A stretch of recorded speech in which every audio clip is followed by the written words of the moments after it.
Hello mga ka-sounds, welcome sa channel. Gagawa lang tayo ngayon ng maiksing video para sa Music Manila kung gusto nyong pumunta doon. Kasi marami nagtatanong, ang daming, yung iba totally walang idea kung paano ang pag-attend sa Music Manila. So ang Music Manila 2024 ay nag-start kahapon, August 8 hanggang August 10, Sabado. Paano bang pagpunta doon? Libre lang yun eh. So ang venue niya ay sa World Trade Center, Pasay City. I-ano nyo lang, i-search nyo lang sa Google Drive. Mag-a-appear naman siya doon. Walang bayad ang pagpunta doon. Kailangan nyo lang mag-register doon sa kanilang website. Type nyo lang type nyo lang ang Music Manila sa Facebook. Maraming link na lalabas doon. Hanapin nyo sa official page ng Music Manila. Sundan nyo yung link doon na register here. Click nyo lang siya. Kung hindi kayo marunong masyado, hindi kayo techie masyado, magpatulong kayo sa mga medyo marunong sa Facebook. Madali lang. Basta may makikita kayong blue letters doon, link sa may bandang baba ng mga advertisement nila na register here for free. So, click nyo lang yon. Madali lang. Input lang kayo ng mga basic personal info nyo. And then, may lalabas na QR code. I-save nyo yon sa cellphone nyo dahil pagdating nyo sa venue, didiretso kayo sa information or registration yata. Hindi ako nagkakamali. Papakita nyo yun dun sa mga staff nila dun sa parang front office. I-scan nila yun, then bibigyan nila kayo ng blue wristband. Sila mismo maglalagay dito sa inyong wrist, and then pwede na kayong pumasok. Parking, bago ko makalimutan, ang parking ay sa may harapan ng World Trade Center, bakanting lote. Ang bayad ay 60 pesos. Maghapon na yon. Hindi ko lang alam kung ilang oras ang maximum niya. Pero kami, ang binayaran namin kahapon, 60. Lumabas kami ng tanghalian. Napadpad kami doon kay Diwata Pares. Kaya lang, wala siya. Nandoon siya sa may kanyang container. Kaya hindi na namin siya binulabog. Baka may bisita or pagod, may init ang ulo. Baka masupladuhan pa kami. So, pagbalik namin ng parking, another 60 pesos ulit. So, okay lang naman kasi sa loob, merong mangilan-ngilang mga booth na nagtitinda ng pagkain. Expect nyo na sobrang mahal. Yung spaghetti nasa 180 pesos. So, doon kay Diwata Pares, kung medyo hindi pa kayo pagod kakaikot sa loob, pwede kayo lumabas tanghalian, lakad kayo, dalawang kanto, pwede na kayo mag rice all you can doon kay Diwata. In-advertise ko pa, di ba? So, yun.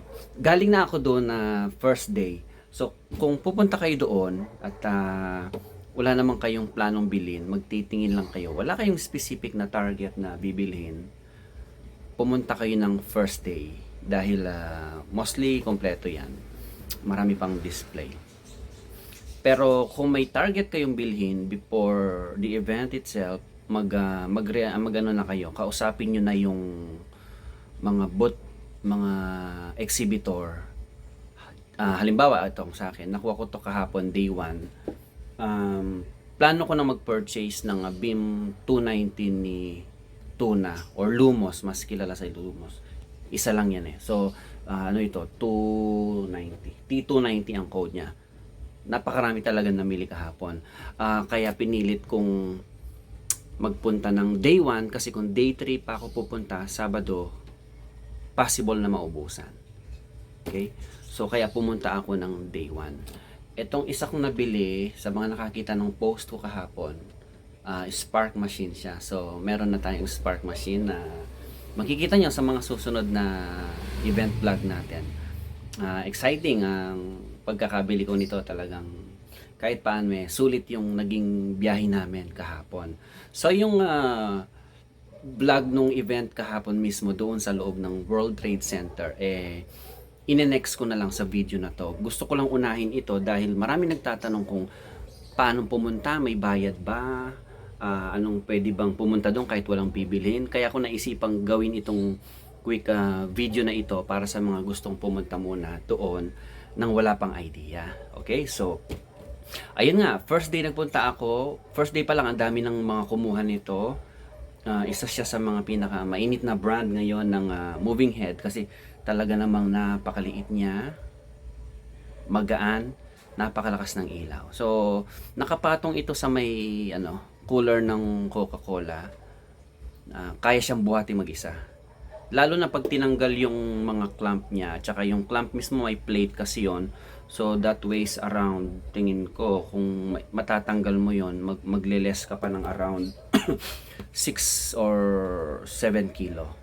Na naibaba ko siya mag-isa, doon ko siya isinakay sa pickup kahapon at binaba ko siya kagabi pag uwi ko dahil maulan dito sa amin sa Zambales. So sa mga mainit ngayon, kanina umuulan. Kahapon maganda ang panahon sa Maynila. Kaya lang nung pag-uwi namin, inulan, medyo maulan kaya buti na lang may dala akong lona. Ayun, pinapatuyo ko yung lona. May plano akong bumalik ng Sabado. Bakit? Ito ang dahilan dyan. So, kung wala kayong target na item or brand na bibilhin, pero meron kayong enough funds para mamili ng kung ano yung baka may makita kayo doon, magustuhan nyo at willing yung bilhin, pumunta kayo doon during the third day or last day. Bakit? Kasi yung mga exhibitor doon na galing ng China, ang dala lang pala nila ay mga item na pang display lang nila, demo item.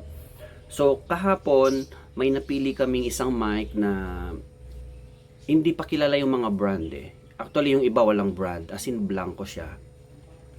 So parang ano lang, parang nagdala lang sila doon ng pang sample nila and then o-order kayo sa kanila, bulk order, papalagyan nyo ng brand nyo, ipapadala nila sa inyo from China to Philippines. So parang ganun lang yung purpose ng iba. Hindi sila nagpunta doon para mag-display ng paninda, on the spot bibili ka. Hindi pwedeng ganun. Kahapon may napili ako, nag-testing kami, inabot kami ng 1 oras kasi sila mismo yung seller.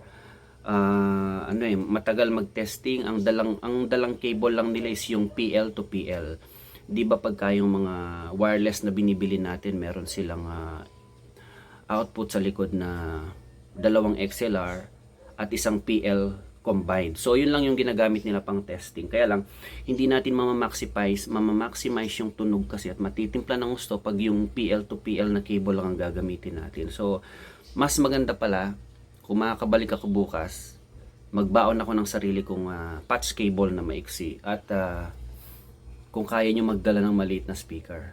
Kasi wala talaga silang pan-testing. At maliit na mixer. Or pwede nyo nang irekta dyan. Yun nga lang, hindi nyo, maganda kung meron siyang built-in mixer yung dadalhin yung speaker. Hindi ko lang sure kung paano ang proseso pag magpapasok kayo ng gamit doon, sariling gamit para i-testing nyo. Kasi nga, wala silang pan-testing. So, doon sa booth ng mga nakita ko kahapon na puro mic ang dala, wala silang pan-testing. Mic lang ang dala nila. Merong isa doon na may brand din sila ng speaker nila. Tinesting namin pero after 1 hour na tinesting namin, medyo okay ang tunog. Ang presyo nakakatuwa kasi imagine nyo pag factory ang price, yung mga worth 8,000 to 16,000, mabibili lang siya ng 2,000 hanggang 6,000. Ganun kamura. So, possible na ibagsak pa ang presyo nun bukas na magsisiuwi na sila, magliligpitan na, uuwi na ng China.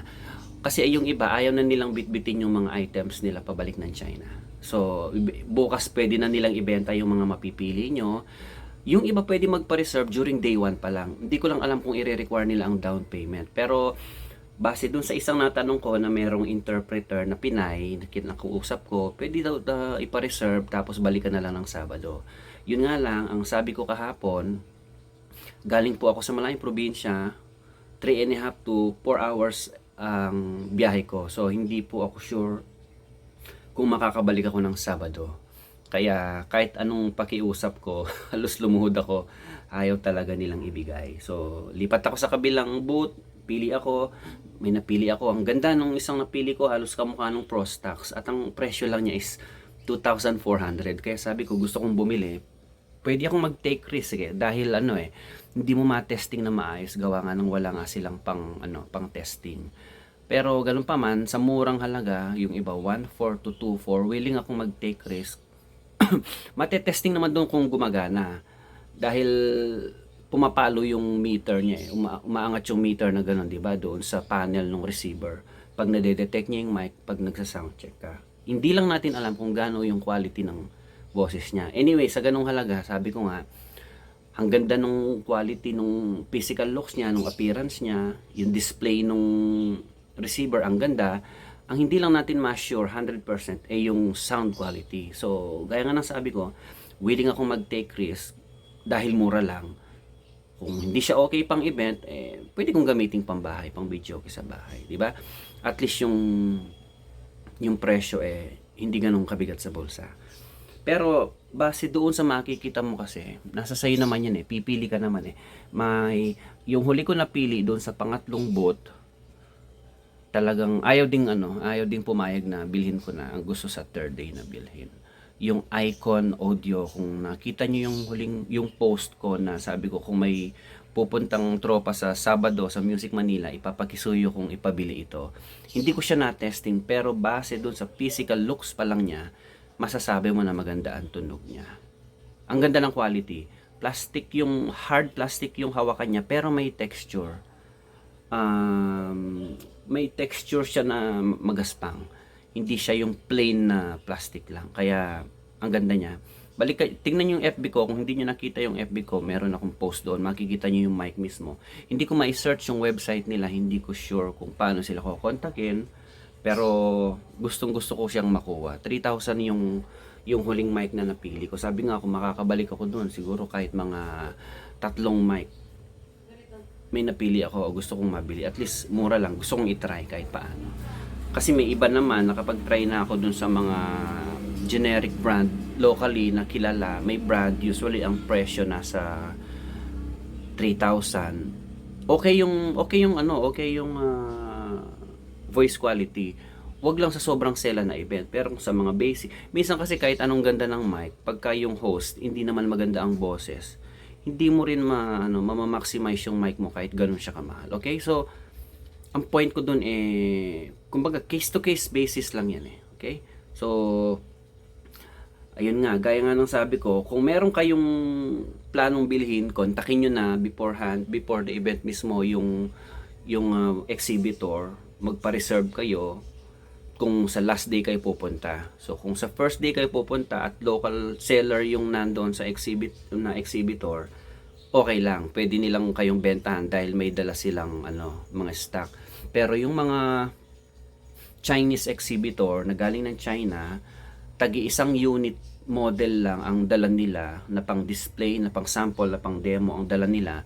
Kaya hindi nila ako binentahan kahapon. Kahit na maglupasay ako, ayaw nilang ibenta sa akin. Kasi nga, ang sagot nila, mahal ang transpo, malaki ang tax, kaya hindi mo na sila nagdala ng mga product nila pambenta.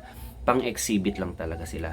Ang purpose nila ay mag-exhibit doon, makakuha ng kliyente, lalo na yung mga pang bulk order. Kasi ilan na yung mga nakilala kong kababayan natin na nagtitinda ng mga ganitong product sa audio video, lights and sounds na binebenta nila dito sa atin na galing ng China.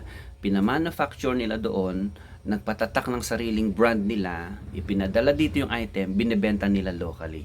Ganun yung ginagawa ng iba nating mga kababayan. Naka-acquire sila ng sariling brand nila from China. So, mas mura nilang nakuha doon na ibebenta nila dito ng halagang gusto nila. Okay? So, eto, maraming request na i-unbox na natin, i-vlog na natin. Siguro ito, maasikaso ko pa ito sa August 12, meron kaming event, doon natin isasalang ito. Maganda ba ang output? Yes, maganda ang output niya. Ang daming nagpunta, hindi nawawala ng tao yung booth nila kahapon. Malakas ang ilaw, maliit, magaan. Hindi lang niya magaya yung buka nung DJ Star na Beam 260 ko. Yun ang hinahanap ko kasi, kaya hindi ko mabitawan yung DJ Star ko na malaki. Dahil maganda talaga yung buka niya. Matalas, super wide siya, at saka yung raise niya, pag ibinuka mong ganun, marami. Pantay-pantay. Ito kasi, pag binuka mo, nakasingle siya, 8 lang yung raise niya. Pag iniba mo yung setting, dadami yung raise niya, yung guhit niya, pero parang naka-group siya into by 3 siyang ganun. Hindi kagaya nung 260 ko na talagang pantay, na nakabukas siyang ganun. Okay? So, kung bibili kayo nito, dapat at least 4 para mas ma-maximize nyo siya. So, for now, nag-try muna ako ng isa dahil hindi nagkasya yung yung dala ko kahapon na pang 4 na unit, at ang ginawa ko, kumuha ko ng isa nito, isang pares at isang pares ng ating spark machine. Presyo, sige, bigyan na natin presyo nito, 35k. Wala silang discount kahapon dahil given naman na mas mura na sila compare sa ibang brand. Ito, nakuha ko ng 18,000. I don't know kung may stock pa dahil ang dami na rin nanguha nito kahapon. Okay? So, kung pupunta kayo doon, mag-enjoy lang kayo. Kung wala kayong dalang cash pang bili ng mga items doon, okay lang. Medyo nakakalibang kasi pagka nandun kayo, ikot-ikot. Dalawin nyo yung mga kaibigan natin doon. Nandiyan ang Forerunner Technologies, The Music Source, Joson, AS Stage Lights. Ano pa ba ang meron doon? DJ Star, si DJ Molly. Nabinigyan ako ng free. Diyos ko, halos ayaw niya magbigay ng free sa akin at discount. Kinulit-kulit ko lang kaya nabigyan ako ng free na spark machine powder. Mura lang din, habang mura, bumili na ako ng 4 kahapon, 500 pesos per pack, 200 grams. Magagamit mo siya ng 15 to 30 minutes yung isang pack, 500 pesos. Bago ko binili kahapon on the spot, nag-browse ako sa Shopee or sa Lazada to compare kung mura ba yung 500 or mas mura sa online. So, good to say, mas mura kahapon. Kasi sa online, 750 ang pinaka mura plus shipping pa. Kaya kumuha na ako ng 4. Yung isa doon, binigay lang niyang free. So, nagastos ako dito ng 19,500, 35,000 ito. Yung sumunod dito na BIM to 380 nila, 50k yata. Tapos yung 420, 60,000 ang pare. So, mura siya. May isa pang magandang brand doon na nakita ko na matalas, yung Sync. SYNC yung brand. Sync. Napakalakas. Si Joson, nandoon yung mga naka-display lahat ng product niya doon. Nagustuhan ko yung step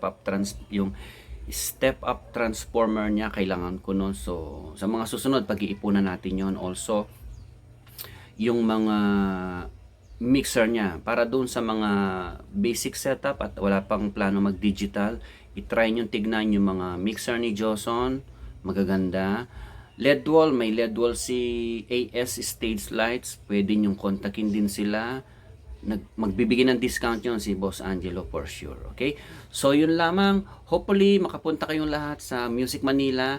Meron silang mga tindang ganitong merch. Medium nga lang ito, pinagkakasya ko dahil medyo malaki yung tiyan ko. Pwedeng gawin uniform ito ng mga crew nyo. So kumuha ako ng 3 nito dahil 2 yung kasama ko. Binilhan ko na sila para at least pwede namin gawing uniform ito. May mga nagbigay ng t-shirt sa akin at souvenir sa mga susunod na event. Susuotin natin yun para maipakita naman natin sa kanila. So dito ko natatapusin itong video na to. Ine-next natin yung actual video natin kahapon sa Music Manila 2024. Hanggang sa muli!